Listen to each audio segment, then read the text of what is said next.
नमस्कार दोस्तों। भारतीय साक्ष्य अधिनियम की सीरीज में आज की सेक्शन रहेगी 84। यही सेक्शन पहले 85 इंडियन एविडेंस एक्ट हुआ करती थी और इसकी जो लैंग्वेज है, जो यहाँ पर क्रक्स है, वहां पर बताया गया है कि प्रिजम्पशन है as to power of attorney. Power of attorney को हिंदी में बोलते हैं मुख्तार नामा। अगर यही बोलते हैं तो आप कमेंट करके बताइए कि हाँ यही बोलते हैं, और अगर कुछ और बोलते हैं तो प्लीज वो भी कमेंट करके बताइए, जिससे हिंदी वाले स्टूडेंट्स का भी कुछ ज्ञान वर्धन हो जाए कि पावर ऑफ अटॉर्नी को कहते क्या है। इसकी लैंग्वेज एक बार मैं फटाफट से आप लोगों को दिखाऊंगा, देन इसके अंदर कुछ समझने वाली बातें हैं, फिर उन पर मैं आ जाऊंगा। तो court shall presume, again shall presumption की बात हो रही है। आप ध्यान रखें कि सेक्शन 78 से लेकर सेक्शन 87, इसका उल्टा कर दीजिए डिजिट को, तो यहां तक प्लस एक दूसरी सेक्शन 91, इन सेक्शंस के अंदर डॉक्यूमेंट की प्रिजम्पशंस की जब बात होती है तो शैल प्रिज्यूम। अदरवाइज जितनी भी सेक्शन और बच गई, इसके आगे 88 एंड 89 एंड उसके आगे फिर 92 एंड 93, 92, 93, ये जो सेक्शंस बच गई, एक सेक्शन 90 भी बच गई, तो ये 5 सेक्शंस में मे प्रिज्यूम है। इस तरीके से आप थोड़ा सा ध्यान रखने की कोशिश करिए। तो यहां पर कहा गया है court shall presume that every document purporting to be a power of attorney. क्या दिखाया जा रहा है एक डॉक्यूमेंट को कि वो है क्या? उन्होंने कहा कि ये एक डॉक्यूमेंट जो मैं कोर्ट के सामने पेश कर रहा हूं, ये एक पावर ऑफ अटॉर्नी है। पावर ऑफ अटॉर्नी क्या होगी तो इसके बारे में मैं आपको समझाऊंगा, कौन से लॉ में डिफाइन की गई है वो भी समझाऊंगा। बट समझने वाली बात है कि एक डॉक्यूमेंट कोर्ट के सामने पेश किया गया है और जिसे बताया जा रहा है, जिसके बारे में क्लेम किया जा रहा है purporting to be a power of attorney. और दूसरा क्लेम क्या किया जा रहा है? And to have been executed before and authenticated by. अब यहां पर कुछ नाम दिए गए, कुछ डेजिग्नेशन दिए गए और ये कहा गया है कि इनके सामने निष्पादन हुआ है एंड और इन ऑथेंटिकेशन किया गया है इन्हीं के द्वारा। तो तीन कंडीशन हो गई सेक्शन 84 को समझने के लिए। तीन कंडीशन कि एक डॉक्यूमेंट जो कोर्ट के सामने पेश किया गया वो पावर ऑफ अटॉर्नी होनी चाहिए। दूसरी कंडीशन कि वो इतने जो लोग यहां पर दिए गए, इनमें से किसी के भी सामने एग्जीक्यूट हुई होनी चाहिए वो पावर ऑफ अटॉर्नी। एंड तीसरी कंडीशन कि उन्हीं के सामने ऑथेंटिकेटेड भी की गई हो। अगर ये तीन कंडीशंस फुलफिल हो गई, then court shall presume. But what presume? क्या प्रिज्यूम करेगी court? Power of attorney was so executed and so authenticated. ये दोनों प्रिजम्पशन कोर्ट को करनी पड़ेंगी, शैल है, अगर ऐसा परपोर्ट कर दिया गया है। अब वो पर्सन कौन है कि जिनके सामने ये एग्जीक्यूट हुई एंड ऑथेंटिकेटेड की गई? तो पहला तो है नोटरी पब्लिक। नोटरी पब्लिक क्या होगा इसके बारे में भी थोड़ी सी जानकारी मैं आपको दूंगा। दूसरा, एनी कोर्ट के सामने एग्जीक्यूट की गई और उनसे उन्होंने ऑथेंटिकेटेड की। दोनों में अंतर है, एग्जीक्यूशन में ऑथेंटिकेशन में भी अंतर है। जब एग्जीक्यूशन की बात आती है तो बिफोर नोटरी पब्लिक, जब ऑथेंटिकेशन की बात आती है तो by notary public.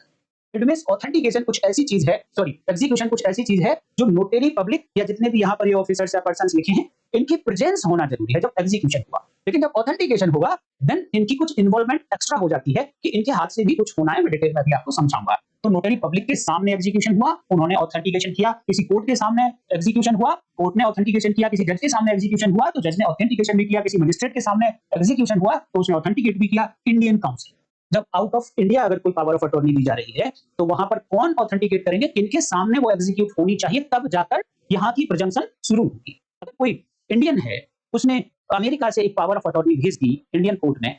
Power of attorney का बेसिक मतलब ये होता है दोस्तों कि एक पर्सन अपने बिहाफ पर एक्ट करने के लिए किसी दूसरे पर्सन को ऑथराइज कर देता है कि आप मेरे बिहाफ पर एक्ट कर सकते हैं। थोड़ी सी बात बताऊंगा इसके बारे में, बट इंडियन काउंसिल की बात आएगी तो जब जब power of attorney beyond India बन रही होगी। वाइस काउंसिल ये भी वही है कि इंडियन काउंसिल नहीं है तो वाइस काउंसिल हो सकते हैं, या फिर और representative of the central government, या फिर सेंट्रल गवर्नमेंट का कोई दूसरा रिप्रेजेंटेटिव हो। तो अगर इन लोगों के सामने एग्जीक्यूट हुई, एग्जीक्यूटेड बिफोर एंड इन्होंने ऑथेंटिकेट किया है अगर किसी पावर ऑफ अटॉर्नी को, देन कोर्ट शैल प्रिज्यूम कि हाँ इस तरीके से ही एग्जीक्यूट हुई है ये, और ये ऑथेंटिकेटेड भी इसी तरीके से की गई है जिस तरीके से इनको एग्जीक्यूट होना और ऑथेंटिकेटेड होना दिखाया जा रहा है परपोर्टिंग टू बी अ ऐसी ऐसी पावर ऑफ अटॉर्नी। इतनी सी बात यहां पर है। अर्थात जब भी आपको कोई क्वेश्चन मिले या जब भी आप पावर ऑफ अटॉर्नी से डील करें, पावर ऑफ अटॉर्नी को जब आप डील करेंगे तो आपके माइंड में ये क्वेश्चन आना चाहिए, अगर आप प्रिजम्पशन रेज कराना चाहते हैं तब भी आना चाहिए, अगर आप इस पावर ऑफ अटॉर्नी को प्रोड्यूस कर रहे हैं तब भी आपके माइंड में ये सेक्शन 84 आनी चाहिए। कोर्ट को आप रिक्वेस्ट करें प्लीज आप इसको प्रिज्यूम करिए कि जिस तरीके से एग्जीक्यूटेड और ऑथेंटिकेटेड दिखाई जा रही है ये वैसे ही एग्जीक्यूट हुई और वैसे ही ऑथेंटिकेट हुई। और अगर आप डिफेंस में हैं, आप अपोजिट काउंसिल हैं, तब आपको ऑब्जेक्शन रेज करने के लिए ये सेक्शन के बारे में पता होना चाहिए कि ये जो प्रिजम्पशन रेज होगी वो कब होगी। उसके लिए 3 कंडीशंस ये होना कंपलसरी है। तो पावर ऑफ अटॉर्नी कैसे दिखेगी कि आपको वो पावर ऑफ अटॉर्नी है? तो पावर ऑफ अटॉर्नी के लिए सेक्शन 2 और उसकी क्लॉज 21 इंडियन स्टाम्प एक्ट में इसके बारे में डेफिनेशन दी गई कि पावर ऑफ अटॉर्नी होगी क्या। Power of attorney includes an instrument which authorise any person specified to act for and in behalf of the executive।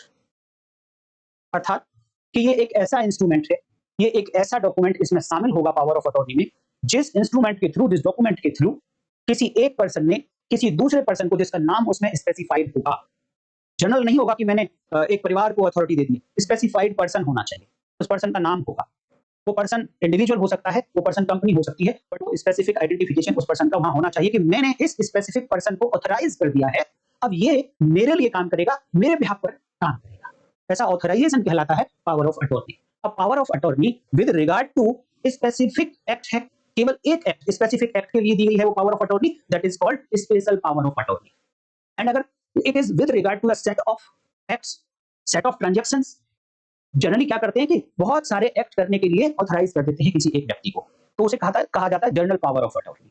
तो जब ये पावर ऑफ अटॉर्नी, चाहे वो स्पेशल पावर ऑफ अटॉर्नी है, चाहे वो जनरल पावर ऑफ अटॉर्नी है, ये जब आपके सामने आए तो आपके माइंड में दोनों तरफ के लोगों के लिए ये सेक्शन पिक्चर में आनी चाहिए कि कोर्ट को प्रिज्यूम कराना है या कोर्ट को प्रिजम्पशन से रोकना है, दोनों ही मामलों में। अब बात आती है कि एग्जीक्यूशन क्या होगा और ऑथेंटिकेशन क्या होगा। दोनों होने चाहिए, जब तक दोनों नहीं होंगे तो कंडीशन फुलफिल नहीं होगी प्रिजम्पशन के लिए। एग्जीक्यूशन का मतलब मैंने ऑलरेडी एक बार आपको बताया था, स्टाम्प एक्ट में ही सेक्शन 2 और क्लॉज 12 है, जहां पर 2 वर्ड्स को डिफाइन किया गया, एग्जीक्यूटेड एंड एग्जीक्यूशन। तो जब एग्जीक्यूटेड की बात आएगी तो इट मींस पार्टीज ने, जो पर्सन इस पावर ऑफ अटॉर्नी को एग्जीक्यूट कर रहा है, जो पावर ऑफ अटॉर्नी किसी पर्सन को दे रहा है, उस पर्सन के साइन होना उस डॉक्यूमेंट पर is called execution. But it must be before either notary public और कोर्ट, जज, magistrate, Indian council, vice council और representative of the central government.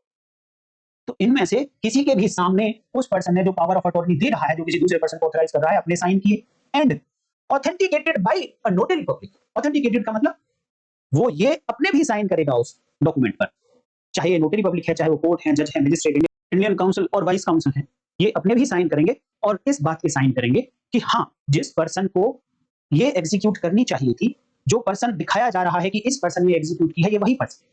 It means executing person का ऑथेंटिकेशन करेंगे कि हाँ ये वही व्यक्ति है, मैंने इसको आइडेंटिफाई कर लिया है। क्योंकि एक कोई पर्सन जब तक आइडेंटिफाई नहीं करेगा तो उसकी जेन्युइननेस को कोर्ट इतनी आसानी से कैसे प्रिज्यूम कर लेगा। अब किसी एक ऑथराइज पर्सन ने इसको ऑथेंटिकेट किया है कि यस, मैंने इसको चेक किया कि ये व्यक्ति ए ने, अगर दिखाया जा रहा है कि ए ने पावर ऑफ अटॉर्नी दी है बी के फेवर में, तो मैंने पहचान लिया है कि हाँ ए ही है, मैंने आइडेंटिफाई कर लिया, मैंने चेक कर लिया। ये है मतलब ऑथेंटिकेशन का। और एग्जीक्यूशन का मतलब कि ये तो हो सकता है कि वो ए नोटरी पब्लिक ये कहे कि हाँ ए को मैं जानता हूँ, यहाँ पर जो दिखाया जा रहा है ये ए के ही सिग्नेचर है, बट एग्जीक्यूटेड बिफोर नहीं है, वो कहीं पीछे ही कर लाया है ए सिग्नेचर, या किसी और ने ए के सिग्नेचर कर दिए हैं, देन ये कंडीशन फुलफिल होगी। इस condition executed before the notary public अगर करना है तो साइन उसकी नोटरी पब्लिक की प्रेजेंस में होंगे और वो वेरीफाई करेगा कि हाँ ये सही पर्सन ही साइन कर रहा है या नहीं। सिमिलर एक्ट एनी कोर्ट, जज, मैजिस्ट्रेट, इंडियन काउंसिल और वाइस काउंसिल भी, या फिर गवर्नमेंट का रिप्रेजेंटेटिव भी करेगा। देखिए सेंट्रल गवर्नमेंट का रिप्रेजेंटेटिव है दोस्तों, स्टेट गवर्नमेंट का रिप्रेजेंटेटिव नहीं है। तो कहीं ना कहीं ये बात आउट ऑफ इंडिया ही हो रही है, क्योंकि आउट ऑफ इंडिया कोई एक स्टेट रिप्रेजेंट नहीं करेगा, हमारी सेंट्रल गवर्नमेंट ही रिप्रेजेंट करेगी। तो यहाँ पर ये representation of the central government अगर आप पढ़ रहे हैं और आपसे कोई क्वेश्चन पूछ ले क्या ये विद इन इंडिया की बात हो रही है या ये आउट ऑफ इंडिया की बात हो रही है, तो आपका जवाब होना चाहिए आउट ऑफ इंडिया की बात हो रही है। अब इसके 2 रीजन आप दे सकते हैं। आपसे कोई कहने लगे कि ऐसा तो कहीं लिखा नहीं, सिंपल लिखा है सेंट्रल गवर्नमेंट का जो रिप्रेजेंटेटिव होगा, तो इसके पीछे के 2 रीजन आप दे सकते हैं कि देखिए जो क्रोनोलॉजिकल ऑर्डर रखा जाता है वो ऐसे ही नहीं रख दिया जाता, उनके पीछे एक रीजन होता है। इनिशियली देखिए नोटरी पब्लिक, कोर्ट, जज, मैजिस्ट्रेट, अब ये इंडियन काउंसिल है, ये बाहर है, वाइस काउंसिल है, बाहर है, तो अब बीच में ऐसा नहीं लिखा जाएगा कि वो इंडिया के अंदर भी हो सकता है, पहला रीजन। अर्थात जब ये आउट ऑफ इंडिया वाले 2 नाम लिखे गए तो ये अगला नाम भी आउट ऑफ इंडिया है। आपको हो सकता है कि लॉजिक ठीक ना लगा हो, बट है कारण। अगला कि अगर ये representative of central government with in India भी होता तो अगर मान लो किसी स्टेट के अंदर एक पावर ऑफ अटॉर्नी बननी है, इंडिया के अंदर, विद इन इंडिया, अब वो स्टेट के अंदर सेंट्रल गवर्नमेंट का रिप्रेजेंटेटिव क्यों काम करेगा जी? वहां तो स्टेट गवर्नमेंट का रिप्रेजेंटेटिव काम करेगा। और क्योंकि तीसरा कारण और दे सकते हैं, क्योंकि बियॉन्ड इंडिया स्टेट का रिप्रेजेंटेटिव नहीं होता है, केवल और केवल सेंट्रल गवर्नमेंट का होता है, इसलिए यहाँ पर सेंट्रल गवर्नमेंट लिखा गया है। तो इस तरीके से ये आप समझ गए होंगे। अच्छा, नोटरी पब्लिक की अगर मैं बात करूं तो पहले सेक्शन 1881 का एक्ट था, the negotiable instrument act. Negotiable instrument act, उसकी सेक्शन जो 138 है, बड़ी फेमस है, 138 एनआई एक्ट एंड 139। पहले यहां पर ही उसका अपॉइंटमेंट किया जाता था, लेकिन 1952 में नोटरीज एक्ट आ गया, नोटरीज एक्ट। अब जैसे ही नोटरीज एक्ट आया 1952 में, तब से अब सेक्शन 3 है इस एक्ट की, यहां पर central government and state government दोनों को पावर दे दी गई कि आप नोटरी पब्लिक अपॉइंट कर देना। अब किनको अपॉइंट करेंगे नोटरी पब्लिक? एक लीगल प्रैक्टिशनर होना चाहिए। अगर लीगल प्रैक्टिशनर नहीं है तो फिर सेंट्रल गवर्नमेंट या स्टेट गवर्नमेंट ने कुछ रूल प्रेस्क्राइब किए होंगे और वहां बताया होगा कि कौन व्यक्ति, कौन पर्सन वो नोटरी पब्लिक हो सकता है, देन वो हो सकता है। तो इस तरीके से नोटरी पब्लिक अपॉइंट हुआ होना चाहिए। अब मान लो एक नोटरी पब्लिक ने किसी पावर ऑफ अटॉर्नी को ऑथेंटिकेट कर दिया है, कहता है कि आप ऑथेंटिकेट, देखिए ऑथेंटिकेट तो कर देगा आपने साइन करके, एग्जीक्यूटेड बिफोर हिम कैसे करेगा? तो या तो ये हो सकता है कि जैसे ही उसने अपने साइन किए तो मान लो कि हाँ उसके सामने ही एग्जीक्यूट हुई और उसने ऑथेंटिकेट भी किया है, या फिर वो लिखे the power of attorney was executed in my presence या before me and I authenticated. जो भी प्रैक्टिस हो वो देख लें, बट मैं कहना ये चाहता हूं कि एक पावर ऑफ अटॉर्नी, जिस डॉक्यूमेंट ने, सपोज ए ने बी को कोई एक्ट करने के लिए ऑथराइज किया था और बी कोर्ट में आके खड़ा हो गया इस पावर ऑफ अटॉर्नी को लेकर, आपको ऑब्जेक्ट करनी है ये पावर ऑफ अटॉर्नी, तो आप देखिए कि उस पर नोटरी पब्लिक की जो मोहर दिखाई जा रही है, जो साइन दिखाए जा रहे हैं, वो क्या एक्चुअल में नोटरी पब्लिक है? अगर वो नोटरी पब्लिक है ही नहीं, अगर सेंट्रल गवर्नमेंट ने या स्टेट गवर्नमेंट ने उसको अपॉइंट ही नहीं किया है, तो फिर वो नोटरी पब्लिक नहीं हुआ, बेशक उसे पता नहीं जैसे मर्जी फोर्स करके मोहर लगा दी, देन आप कोर्ट को बता सकते हैं कि जिस पर्सन को ये दिखाया जा रहा है purporting to be a power of attorney executed before and authenticated by a public notary public, he is not a notary public। अगर आपने ये प्रूव कर दिया तो प्रिजम्पशन गई, प्रिज्यूम नहीं करेगी कोर्ट फिर इसकी जेन्युइननेस। तो इस तरीके से कुछ आप यहाँ लॉ में से ही कुछ वर्ड्स को उठाकर आपको डिफेंस देखने होते हैं, अदरवाइज डिफेंस कहाँ से मिलेगा? डिफेंस यही होते हैं। एक अच्छा लॉयर वही होता है जो प्रोविजन को अच्छे से पढ़ता है और उसको पढ़ने के बाद अपना डिफेंस तैयार कर लेता है, क्वेश्चन तैयार कर लेता है कि मुझे तो ये क्वेश्चन पूछना है, इस लाइन से मैं ये क्वेश्चन पूछ लूंगा, इस लाइन से ये क्वेश्चन पूछ लूंगा, इस लाइन से मैं ये चेक कर लूंगा। वही थोड़ा सा दूसरे लोगों से डिफरेंट बन जाता है। मैं जैसा कि पहले से ही कहता आया हूं दोस्तों, यहाँ परफेक्ट कोई नहीं है, सब कुछ कोई नहीं जानता है, बस एक व्यक्ति दूसरे से जब ज्यादा जान जाता है तो वो दूसरे से अलग हो जाता है। तो आपको भी सब कुछ नहीं जानना है, आपको दूसरों से अलग होना है। दूसरों से अलग होने के लिए दूसरों से थोड़ा एक्स्ट्रा जानना पड़ेगा, और वो आप देख रहे होंगे कि मैं आप लोगों को पूरी कोशिश कर रहा हूं कि आप दूसरों से अलग बन जाएं। कैसे कोशिश कर रहा हूं? आप क्या कमेंट करके बताएंगे वीडियो में कि आपको कैसे लगता है? कि पहले तो आप ये बताइए कि मैं कोशिश कर रहा हूं या नहीं कर रहा हूं, फिर बताइए कि आपको फायदा हो रहा है या नहीं हो रहा है, तीसरा ये बताइए कि मैं किस तरीके से आपको कोशिश कर रहा हूं, मैं ऐसा क्या कर रहा हूं जिससे आपको फील होता है कि हाँ you are becoming different from others. तो आज की सेक्शन 84 भारतीय साक्षरता नियम इतना ही दोस्तों। कल नेक्स्ट सेक्शन 85 भारतीय साक्षरता नियम के साथ मिलेंगे। तब तक नमस्कार, जय हिंद।